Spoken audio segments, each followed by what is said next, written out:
Bonjour, je suis Yannick Bourseau, je pratique le paratriathlon et je vais vous parler de la relation que j'ai avec mon entraîneur. J'ai 43 ans et forcément la relation que je peux avoir avec mon entraîneur va être différente de celle qu'un jeune athlète peut avoir avec son entraîneur. En fait, depuis mes débuts dans le paratriathlon et dans le domaine du handisport en 2005, j'ai eu l'habitude de m'auto-entraîner. Après les Jeux paralympiques de Rio en 2016, la fédération m'a demandé, m'a suggéré de me rapprocher d'un entraîneur. Alors j'ai réfléchi et je me suis dit qu'effectivement ça pouvait être une bonne chose pour moi et pour mes performances. Et je me suis rapproché d'un ami d'enfance avec lequel on avait déjà échangé sur l'entraînement et qui est enseignant-chercheur dans le domaine du sport à l'Université de Lyon. Je lui ai proposé le projet de m'accompagner jusqu'aux Jeux paralympiques de Tokyo et il a répondu favorablement à ma demande. Donc moi, je suis basé sur Clermont-Ferrand. Lui, il est basé sur Lyon. Donc forcément, c'est de l'entraînement à distance. Notre relation, elle est basée sur la confiance. Il a confiance en moi, il a confiance en ma capacité à performer sur les courses. Et moi, j'ai confiance en lui, j'ai confiance aux séances qu'il me propose. Donc, notre relation est basée sur la confiance et également, elle fait appel à beaucoup de dialogues. Des dialogues pour proposer les séances et puis que moi je lui fasse le retour sur chaque séance effectuée. Donc en fait, il me propose des plans d'entraînement, des plans qui sont de l'ordre de 2, 3 ou 4 semaines. Ça va dépendre du planning de stage équipe de France que l'on va avoir. Et moi, je lui fais des retours après les séances clés et en fin de chaque semaine. Et après ces échanges en fin de chaque semaine, ben, on va réévaluer les séances futures et rediscuter ensemble du contenu des séances à venir. Voilà, donc c'est une relation de confiance et basée avec beaucoup de dialogue, avec beaucoup d'allers-retours sur mes ressentis à l'entraînement et lui, comment il peut ajuster le plan proposé. Voilà, merci.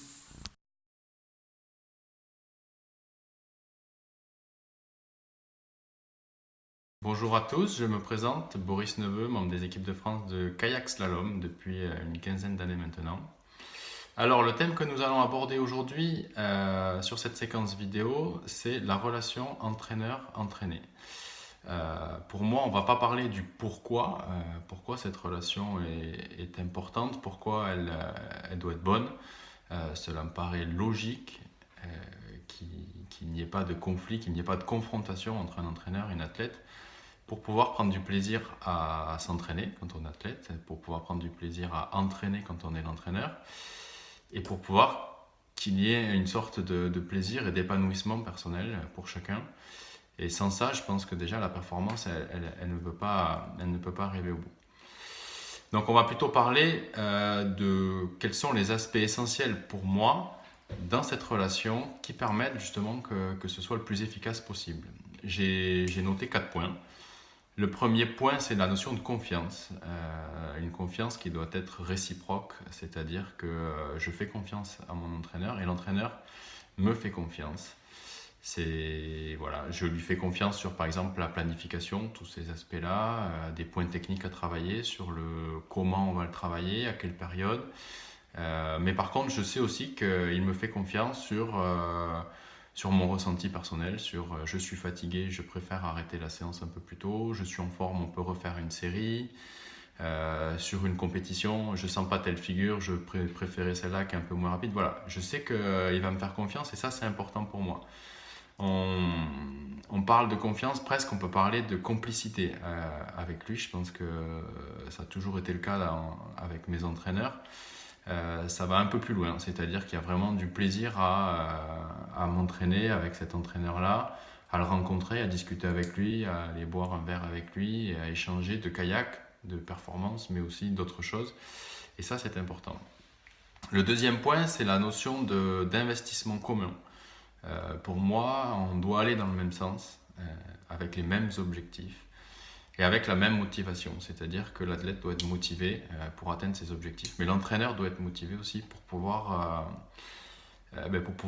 tirer le sportif vers le haut et avoir une bonne relation, qu'on parte sur les mêmes bases. Le troisième point qui me paraît du coup essentiel, c'est la communication. Avoir le même langage avec l'entraîneur et l'athlète, qu'on se comprenne rapidement, qu'on parle de la même chose, être sûr qu'on mette les choses au clair de temps en temps pour être sûr qu'on parle de la même chose, qu'on parle des mêmes objectifs, qu'on parle des mêmes moyens dans la mise en œuvre. Et voilà. Personnellement, sur ce point, j'aime bien quand on utilise le on plutôt que tu devrais faire ça ou je vais faire ça. C'est cette relation qui doit se construire dans le temps, forcément, apprendre à se connaître l'un l'autre en fonction de ce qu'on a vécu et de nos expériences respectives. Mais ce on-là, c'est-à-dire que l'entraîneur s'inclut dans le projet et voilà, on va dans le même sens, on est dans le même bateau, on va faire ça comme ça. Et je trouve ça important. Je trouve ça en tout cas agréable et je sens que dans la communication, qui s'est reliée aussi avec l'investissement, voilà, on est tous les deux investis dans le même projet. Enfin, le dernier point qui regroupe un peu tout ce que j'ai dit auparavant, c'est la notion qu'il n'y a pas de supériorité hiérarchique entre un entraîneur et un athlète. Pour moi, on est sur le même niveau, on est sur le même pied d'égalité. Et quand on discute, ça me paraît important parce que c'est pas forcément l'entraîneur qui dicte tous les choix, qui dicte comment on va le faire, quand on va le faire. Et je pense que l'athlète a aussi son mot à dire. Donc des fois, il y a des discussions, il y a des échanges, on s'écoute l'un et l'autre. Je pense que c'est important. J'ai parlé de communication, mais forcément, il y a de l'écoute qui est importante. Et ça relie la confiance parce que forcément, il me fait confiance. J'ai le droit de dire mon mot sur la séance, j'ai le droit de dire mon mot sur la planification. Et lui aussi a le droit de dire ce qu'il pense de moi. Et il n'y en a pas un qui guide tout ou un autre qui fait ce qu'il veut comme il veut. Donc ça, c'était un autre point important. Donc voilà, pour moi, les 4 points qui sont donc importants: communication, confiance, investissement commun et le fait qu'il n'y ait pas de supériorité l'un l'autre. Donc ça, c'est pour moi, dans mon domaine à moi, qui est le kayak slalom. Je pense que c'est important de préciser aussi que dans la spécificité une des spécificités du kayak slalom, c'est que d'une part, on n'est pas un sport collectif, on est un sport individuel, donc on est très très proche de nos entraîneurs. On a un entraîneur pour 4-5 athlètes, donc on est obligé que ça se passe bien. On ne peut pas se fondre dans un collectif et se faire petit. Et la deuxième spécificité, c'est qu'on a la chance d'avoir plusieurs entraîneurs en équipe de France, ce qui permet de plus facilement trouver la chaussure à son pied et de pouvoir du coup trouver le bon entraîneur, en tout cas l'entraîneur qui nous convient le mieux, avec qui on a le meilleur feeling et avec qui on sent qu'on va progresser et qu'on pourra ramener des médailles. Voilà, j'espère que ça a été et puis bon courage pour la suite.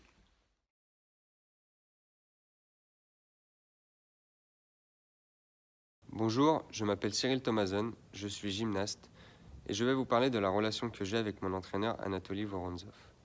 Il est d'origine biélorusse, il est arrivé en France en 1991, juste après l'explosion du bloc soviétique, et à cette époque-là, les Russes ont révolutionné la gymnastique et gagnent tout. Dès mon arrivée au Pôle France de Lyon, j'ai constaté qu'il préparait les meilleurs gymnastes afin de les amener aux Jeux Olympiques, ce qui était mon rêve. J'ai alors tout fait pour que dès mon arrivée chez les seniors, il s'occupe de moi. Chose faite, cela fait maintenant 14 ans que je m'entraîne avec lui. Dans cette vidéo, je vais vous parler de 2 relations. La relation que j'ai avec lui à l'entraînement et celle que j'ai avec lui en compétition.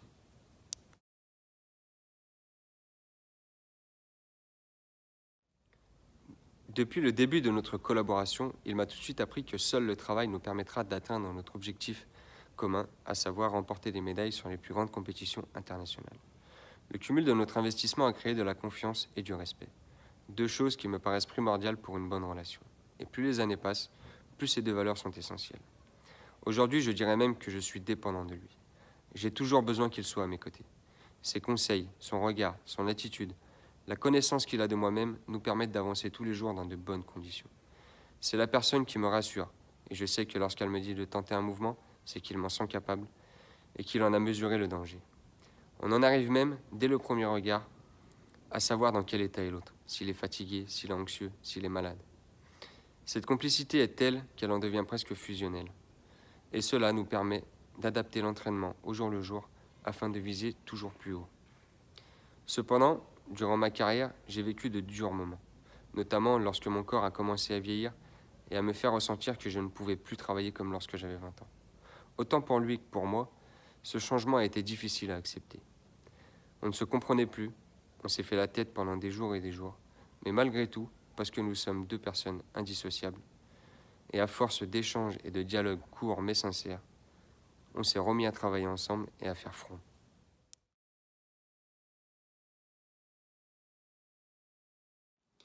La compétition, c'est le résultat de notre travail, ce pourquoi nous passons 25 heures par semaine dans la salle. Le comportement de mon entraîneur est différent en compétition de celui de l'entraînement. Il est toujours aussi proche de moi physiquement, mais il est un peu plus éloigné d'un point de vue critique. Pour lui, il n'a plus rien à me dire, je suis prêt. Il me laisse me préparer, me mettre dans ma bulle et fait en sorte de ne pas me mettre le doute. Ce silence et cette distance bienveillante me donnent confiance. Dès que je finis mon mouvement, le premier que je regarde c'est lui et je sais tout de suite la valeur de ma performance. Durant le cycle 2008-2012, j'ai vécu l'absence de mon entraîneur en compétition. Ce choix fédéral nous a beaucoup affectés, et particulièrement moi, car que ce soit dans la défaite comme dans la victoire, c'est avec lui que j'ai envie de partager ces moments. Cela ne m'a pas empêché de performer. Par exemple, en 2011, je suis vice-champion du monde à Tokyo. Mon entraîneur est à 10 000 km de moi. Après la compétition, je l'appelle, j'entends sa joie, mais il n'est pas présent physiquement et nous n'avons pas pu savourer, profiter ensemble de cet instant magique pour lequel nous avions tant œuvré. Cela aurait dû être notre moment de récompense, notre moment de consécration à tous les deux.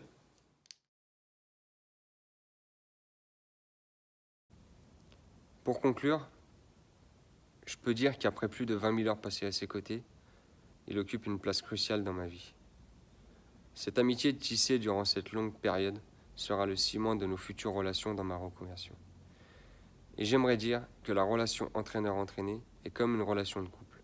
Il y a des hauts, des bas, mais le seul en qui tu peux avoir entièrement confiance, le seul qui ne te jugera pas, le seul qui sera toujours là, c'est ton entraîneur. Et ça, dans les moments difficiles, surtout ne pas l'oublier.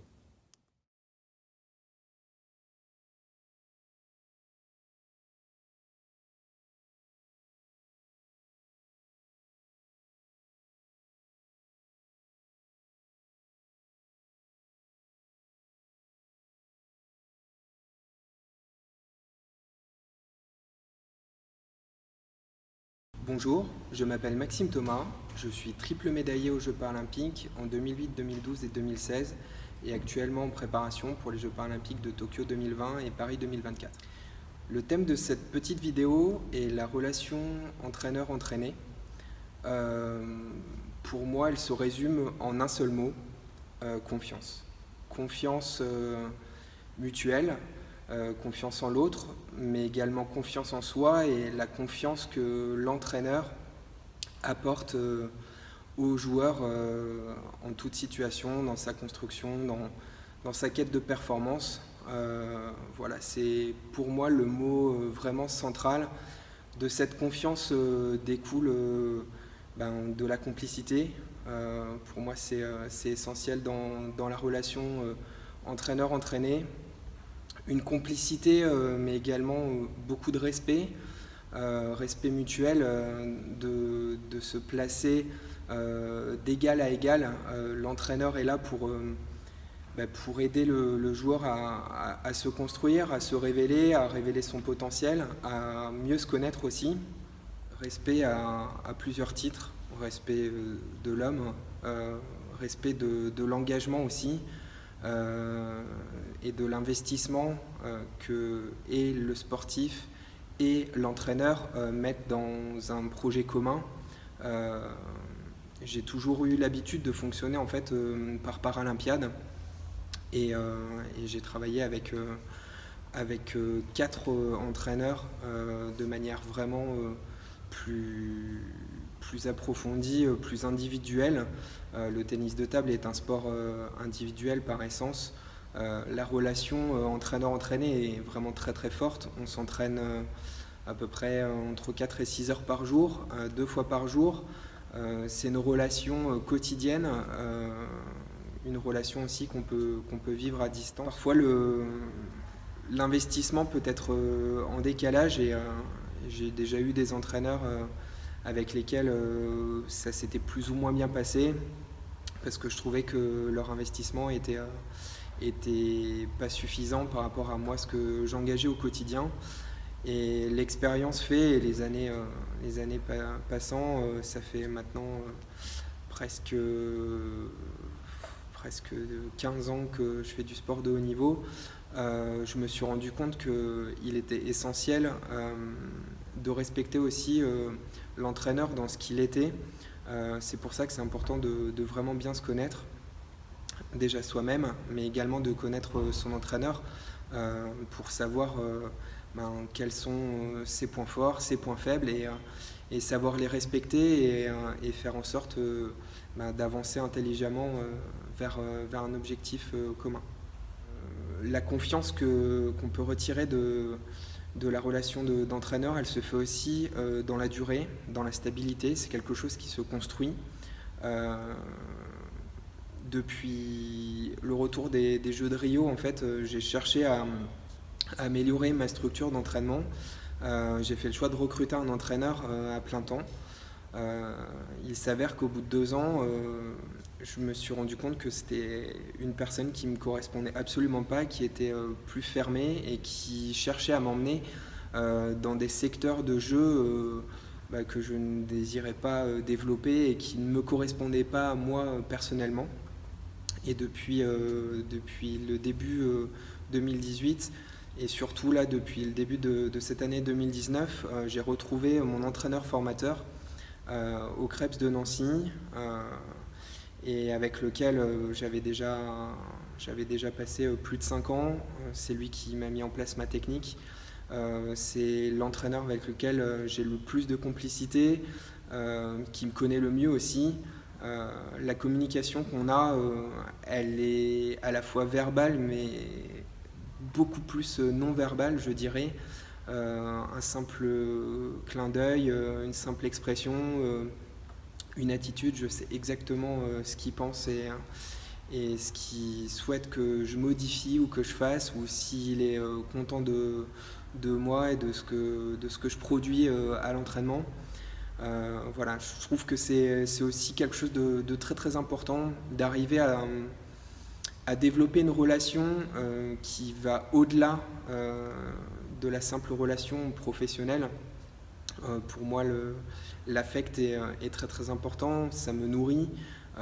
Les émotions font partie du sport de haut niveau, et à l'entraînement, le fait justement d'avoir un entraîneur qui donne confiance, je trouve que c'est quelque chose de juste magique. Enfin, je terminerai mon ressenti sur le lien entraîneur-entraîné par plusieurs choses. Et la source d'inspiration. Pour moi, l'entraîneur, c'est aussi une personne ressource dans laquelle je puise énormément d'inspiration, de force, qui est aussi mon confident sur plein d'aspects. Pour moi, c'est important de partager des choses en dehors de la table, en dehors du tennis de table avec mon entraîneur. C'est vraiment un lien très très fort qui nous unit.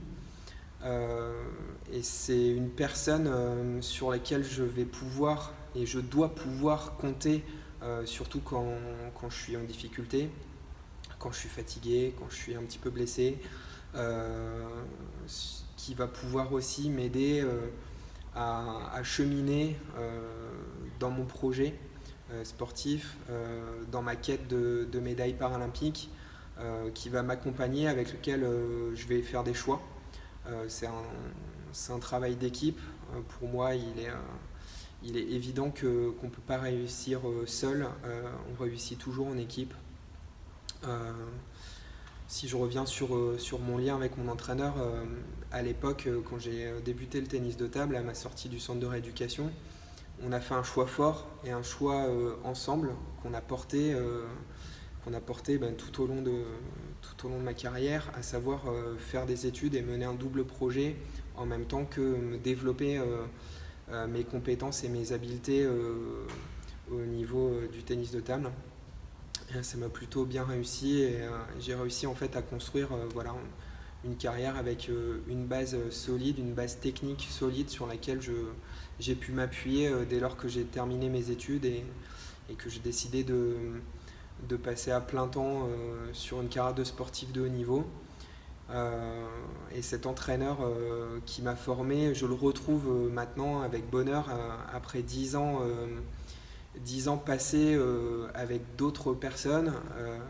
J'arrive, on va dire, à maturité et on va dire que le lien qui nous unit est encore décuplé par les années d'expérience et par tout ce qu'on a traversé chacun de notre côté.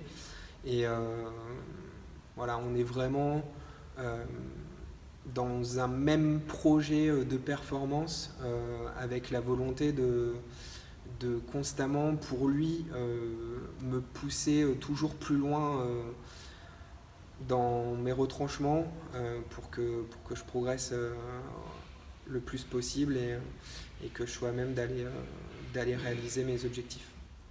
Voilà, c'est tout pour moi. J'espère que j'aurai pas été trop long et que cette petite vidéo vous a plu. Allez Pépère, on y va, c'est parti.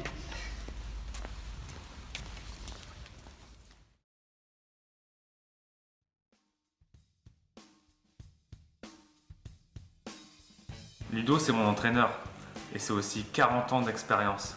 Donc beaucoup de bouteilles, une connaissance des athlètes. C'est quelqu'un avec qui je m'entends très bien.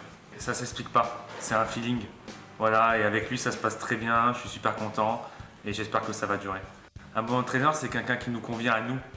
C'est propre à chacun et je crois qu'avec Ludo, j'ai trouvé la voie. J'adore son investissement qu'il a auprès de ses athlètes. C'est quelqu'un de disponible, qui bosse avec passion et ça matche très bien entre nous. La première fois que je me suis rencontré avec Raph, en fait, c'est durant les compétitions. Puis ensuite, on a été amené à se croiser également sur des lieux d'entraînement. Quand je remporte une course, c'est pour moi avant tout, mais c'est aussi pour les gens qui s'investissent, qui m'entourent au quotidien. Et bien sûr, mon entraîneur Ludo. Je crois que c'est le plus beau cadeau, la plus grande récompense de sentir la joie de Ludovic quand je gagne des médailles ou d'autres titres. Je pense qu'on a un rôle multiple en fait. Je pense que déjà il y a une grande confiance qui doit avoir une grande confiance en moi. Moi je dois également avoir confiance en lui. Et puis je dirais que mon investissement en fait va dépendre de son investissement. Plus l'athlète s'investit, moi plus j'ai envie de m'investir pour lui. Pour moi la relation athlète-entraîneur, c'est la confiance. Si elle n'est pas présente, on va droit dans le mur. Et aussi le rapport humain qui est très important. Aimer l'homme ou la femme qu'il y a derrière l'entraîneur afin qu'il y ait une bonne entente. Allez, les gammes, les lignes droites et puis on démarre dans 10 minutes. Il fait pas chaud aujourd'hui Ludo, je vais continuer à courir 5 minutes. Ok, pas de soucis, je t'attends. J'entraîne pas tous les athlètes, j'entraîne un petit groupe. Je pense que ça convient à ces athlètes. On ne demande pas à avoir un groupe qui soit trop imposant parce que je pense qu'il faut une proximité avec les athlètes. Je pense qu'il faut leur donner du temps et s'il y a trop de monde, on ne peut pas leur donner le temps nécessaire. Ma plus grande récompense, moi en tant qu'entraîneur, c'est de voir un athlète qui est heureux au départ, sur la ligne de départ, qui sait qu'il est armé pour défendre ses chances. Et puis si en plus au bout de la course, il y a des podiums, il y a des victoires, ça n'en est que mieux. Mais je pense que vraiment, c'est qu'il arrive à mettre en place aux compétitions ce qu'on a essayé de faire à l'entraînement. J'ai besoin de lui, il a besoin de moi, c'est un travail d'équipe. Raphaël, je pense que c'est un garçon qui a des gros moyens. Il y a plein de choses aujourd'hui qu'il n'a pas encore mis en place. Je pense qu'il faut qu'il soit patient également. Je pense il faut qu'il soit patient, qu'il travaille régulièrement, qu'il ne doute pas et je pense que ça devrait matcher assez facilement. Quand il y a un coup de moins bien, il faut réajuster l'entraînement, communiquer, trouver une solution ensemble. Et surtout apprendre de ses erreurs. Et je pense que c'est avec ces coups de moins bien qu'on devient plus fort dans le temps. Et je pense qu'on est dans de l'horlogerie aujourd'hui. On n'est pas dans un entraînement de groupe. On essaie d'être au plus près des athlètes. Quand il y a un coup de super bien, on profite et on continue.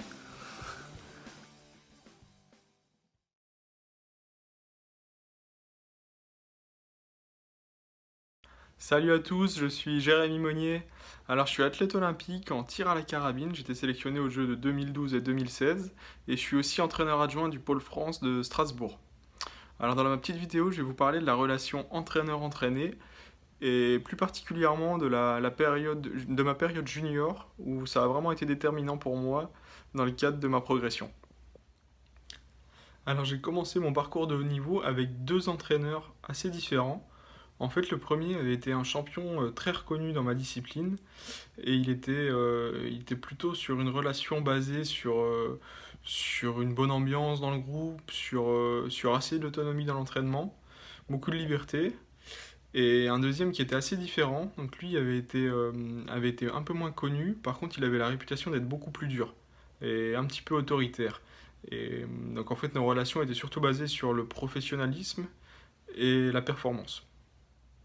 Alors, au bout d'un an seulement de haut niveau, pour moi, le premier entraîneur que j'avais eu, celui qui avait été champion dans ma discipline, a quitté la fédération, et c'est donc avec le deuxième entraîneur, celui qui avait la réputation d'être un peu plus dur, que j'ai poursuivi ma carrière. En fait, je suis assez autonome sur un plan personnel, et en fait, la relation avec l'entraîneur a été ensuite basée surtout sur une confiance mutuelle. D'un côté, je mettais tout en œuvre d'un point de vue sportif et aussi extrasportif dans ma vie scolaire ou familiale pour réussir. Et lui, d'un autre côté, il s'engageait voilà, à planifier clairement avec moi les périodes de travail, de compétition, de stage, de repos. Et il mettait toutes les conditions, on va dire, nécessaires à la réussite de mon projet. Donc en allant chercher parfois aussi en m'aidant à chercher des financements, des partenariats, en communiquant avec la fédération sur ce qu'on faisait, et aussi en me protégeant un petit peu des petits tracas qui auraient pu perturber ma préparation. Même en étant quelqu'un de bonne volonté, je me rappelle d'une fois en particulier, on était en sélection pour un championnat avec l'équipe, et tous les trois on avait vraiment pas bien tiré. Et l'entraîneur était vraiment rentré dans le vestiaire, avait déversé tout ce qu'il avait pendant 5 ou 10 minutes en criant, et était parti en claquant la porte. Et enfin, ça avait vraiment été comme un petit électrochoc pour nous. Et deux d'entre nous sur les trois avaient bien réagi, dont moi. Enfin, j'ai bien réagi derrière en mettant les bouchées doubles, en allant le soir à l'entraînement, en essayant des choses, en vraiment travaillant dur. Et ça avait vraiment payé derrière, puisque je m'en étais sorti, je m'étais qualifié pour le championnat. Et un deuxième tireur avait réagi comme moi, alors qu'un troisième, lui, s'était complètement effondré après ça. Après, je sais pas pour quelle raison, je pense que c'est voilà, vraiment individuel, les types de réactions qu'on peut avoir par rapport à ça. Et donc voilà, ça avait aussi un peu changé ma manière de voir les choses. Et 6 mois plus tard, je devenais champion d'Europe. Je pense que ce qui compte dans la relation entraîneur-entraîné, c'est que tous les deux ils trouvent leur compte. Voilà, moi, travailler avec un entraîneur qui était plutôt autoritaire et dirigiste sur mes années juniors, ça m'a permis vraiment de structurer ce que je faisais. J'avais besoin de me professionnaliser, j'avais besoin qu'on me donne des objectifs clairs. Et je pense que ça aurait pas fonctionné forcément à d'autres moments. Après, je pense aussi que le fait d'avoir quelqu'un de très honnête dans ce qu'il peut rapporter, dans les feedbacks, donc honnête, ça veut parfois dire dur, et ça a permis vraiment d'avancer sur des bases saines. Et aussi, lorsqu'on est dans un groupe d'entraînement, je trouve que c'est important que l'entraîneur ait un rapport équilibré et juste avec l'ensemble des personnes, des tireurs qui sont dans ce groupe, puisque s'il fait des préférences, s'il traite, on va dire, de manière différente des tireurs par rapport à d'autres, sur des affinités, ou parce qu'il pense que lui a plus de chances de réussir que l'autre, c'est le meilleur moyen de mettre des conflits dans le groupe et finalement de mettre une mauvaise ambiance qui va nuire à tout le monde. Et pour finir, je pense que je suis quelqu'un qui a jamais vraiment recherché une relation affective avec un coach, dans le sens où je connais beaucoup de tireurs qui ont besoin de ça, si le coach les rassure pas en permanence, ça va pas. Et si j'avais eu ce caractère-là, je pense que ça aurait jamais fonctionné avec mon coach que j'ai eu sur mes années juniors, qui lui était vraiment honnête et me disait ce qu'il devait me dire de manière professionnelle. Merci à tous de m'avoir écouté et je vous dis à bientôt sur les pas de tir.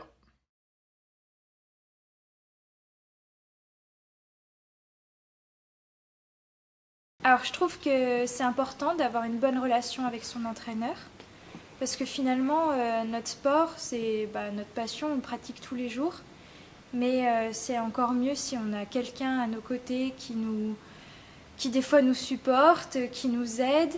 Pour moi un entraîneur il a un peu deux casquettes. La casquette de l'entraîneur au quotidien qui va me suivre tous les jours, 2 entraînements par jour, me dire si techniquement il y a quelque chose qui a changé, aussi dans mon comportement, ma manière d'aborder mon tir, etc. Ça va vraiment être une personne externe qui va avoir un œil plutôt neutre et qui va vraiment m'aider à avancer. Et puis il y a aussi la casquette du coach, parce que finalement ce qu'il va me dire tous les jours à l'entraînement, ça va m'aider pour le jour J, la compétition. Donc là, il va me rappeler quels sont les éléments forts sur lesquels il faut que je me raccroche, que ce soit technique ou alors mental, sur quoi il faut que je pense pour être vraiment très précise, très forte dans les situations de stress. Il va vraiment me remettre sur le droit chemin si je dévie. Et si je suis sur le droit chemin, il va m'aider à rester sur ce droit chemin-là. Moi, personnellement, j'ai eu de la chance depuis que j'ai commencé le tir à l'arc d'avoir toujours des bons entraîneurs. J'ai toujours eu un très bon feeling avec eux depuis que j'ai commencé le tir à l'arc à mon club, à Riom en Auvergne. C'est vraiment, au début, ça a été un entraîneur qui m'a du coup partagé sa passion pour le tir à l'arc. Parce que quand on est enfant, il faut garder faut avoir un peu cette petite passion pour rester et pas choisir un autre sport. Et aujourd'hui, finalement, c'est mon entraîneur, elle m'aide tous les jours à déjà savoir ce que je vais faire pour garder le cap et réussir mes objectifs de fin d'année.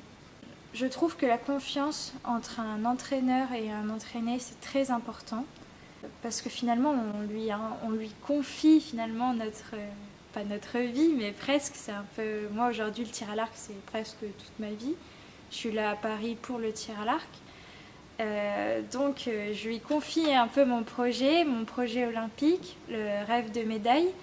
Donc forcément, il doit y avoir une confiance parce que c'est grâce à cette relation, grâce à son regard et grâce à sa connaissance que mon entraîneur a sur moi que je vais pouvoir avancer et faire des bonnes choses. Pour moi, les qualités d'un entraîneur, c'est tout d'abord, et vraiment c'est le plus important, c'est la passion. Il doit être passionné, comme ça il en devient passionnant. Je trouve aussi qu'il doit être adaptable parce que le tir à l'arc, c'est un sport individuel, donc on a chacun notre manière de voir le tir, on a chacun notre stratégie de tir. Donc il doit être capable d'adapter son discours en fonction des archers qu'il côtoie. Et il doit être aussi à l'écoute, verbal et aussi non verbal. Moi je sais que des fois quand je suis un peu ronchon, je parle pas trop et je sais que mon entraîneur elle est capable de voir quand ça va ou quand ça va pas avec juste un simple regard.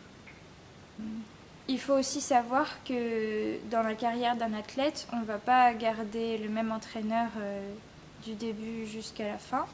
Moi, je pense que comme tout athlète, j'ai commencé en club. Après, je suis allée en pôle France jeune, ensuite en pôle France élite à Paris. Et du coup, j'ai été amenée à changer d'entraîneur. J'ai eu beaucoup de chance d'être tombée sur des entraîneurs passionnés et passionnants.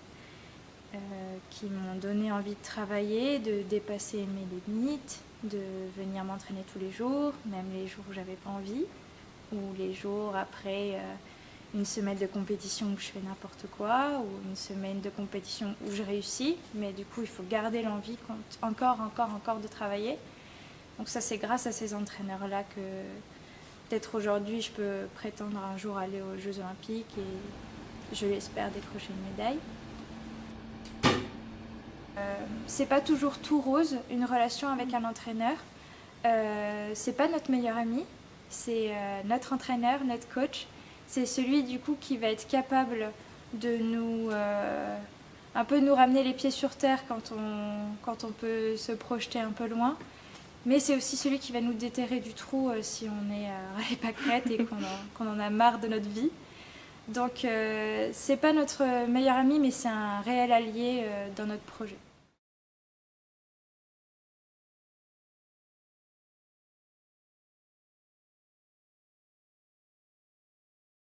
La relation entraîneur-entraîné joue un rôle très important dans la réussite du sportif. L'entraîneur, quel qu'il soit, a pour but de faire progresser son ou ses sportifs en vue d'atteindre les objectifs fixés. L'entraîneur, selon moi, n'est pas simplement un enseignant technique ou tactique. Il doit avoir un rôle de père, de guide, de bienveillance, d'écoute, de dialogue. Et il doit également être source de motivation pour les athlètes. Et pour ce faire, il doit créer une relation proche avec ses athlètes. C'est pour moi comme un tandem, basé d'une part sur la relation professionnelle, mais aussi sur l'affect. Donc la joie, l'amitié, la confiance sont des sentiments et des émotions que l'on observe dans la relation entraîneur-entraîné. Et il n'est pas toujours simple pour l'entraîneur de prendre sa place et de créer ce lien affectif. Car l'entraîneur peut être choisi, voulu, rêvé, mais il peut être également imposé ou parachuté par défaut. La confiance est le plus important dans la relation entraîneur-entraîné. Grâce à la confiance, l'entraîneur peut sortir un athlète de toutes les situations juste en quelques mots et le remettre sur le chemin de la victoire. Mais cette confiance, si elle est brisée, peut également anéantir un sportif. Et c'est ce qui s'est passé pour nous à Rio, lors des Jeux Olympiques, où l'entraîneur national français nous a complètement laissé tomber pour s'occuper de son fils qui tirait pour l'équipe d'Italie.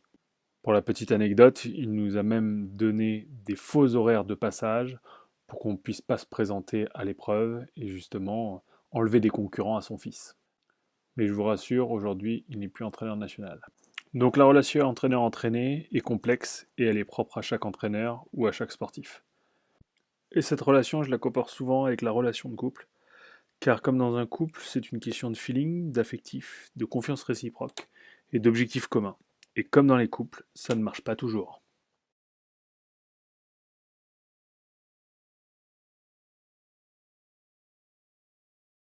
Bonjour, David Toupé, sportif de haut niveau en para-badminton.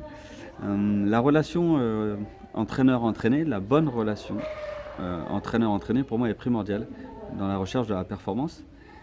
Au-delà des compétences tactico-techniques, je crois que c'est essentiellement de la relation humaine. Il y a besoin d'une complémentarité entre l'entraîneur et l'entraîné. Alors évidemment, il y a les valeurs humaines qui sont des notions pour moi importantes de respect, de confiance évidemment, d'empathie. Et puis, moi je vais vous parler un peu plus de ma particularité en tant que joueur en fauteuil.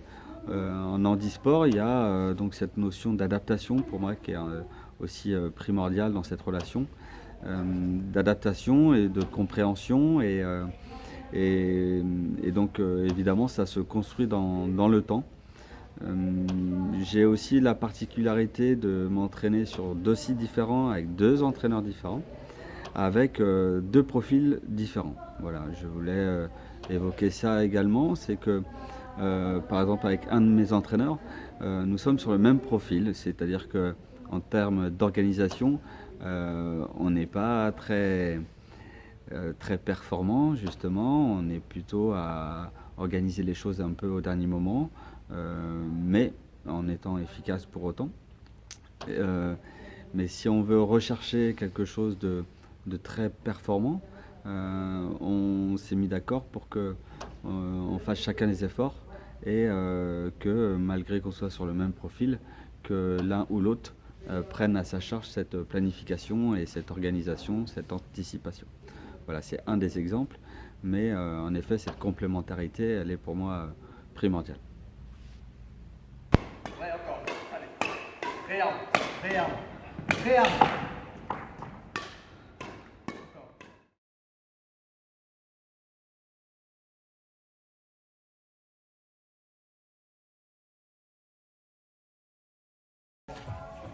Ok,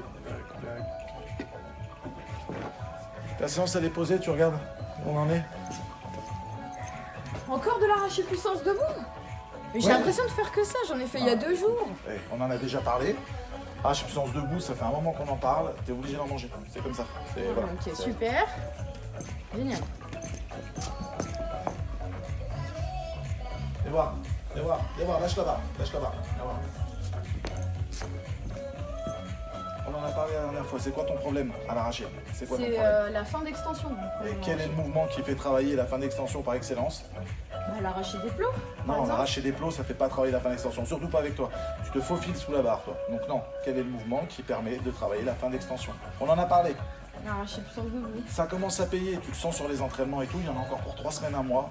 Allez, Non, mais c'est accroche-toi. aussi, c'est pour ça. Accroche-toi, le haut niveau c'est pas facile, hein, tu le sais. Donc accroche-toi, dans 3 semaines, un mois, on n'en parlera plus.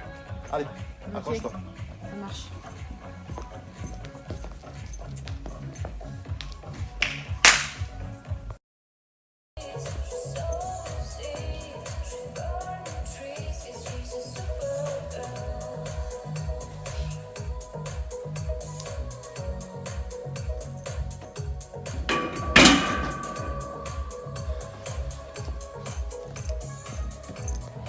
Je me sens vraiment bien là en squat. Ouais. J'ai une petite proposition. Là, si, Vas-y. si je fais 3 triplés à 115, au lieu de Ouais. 110, je rajoute 5 kilos. Ouais. On peut dire que l'entraînement est terminé, après je fais pas le reste des séries. T'es bien? Tu te sens bien? Voilà, je me sens bien. Ah, ok. Bah alors, c'est ce qu'on va faire. Ok.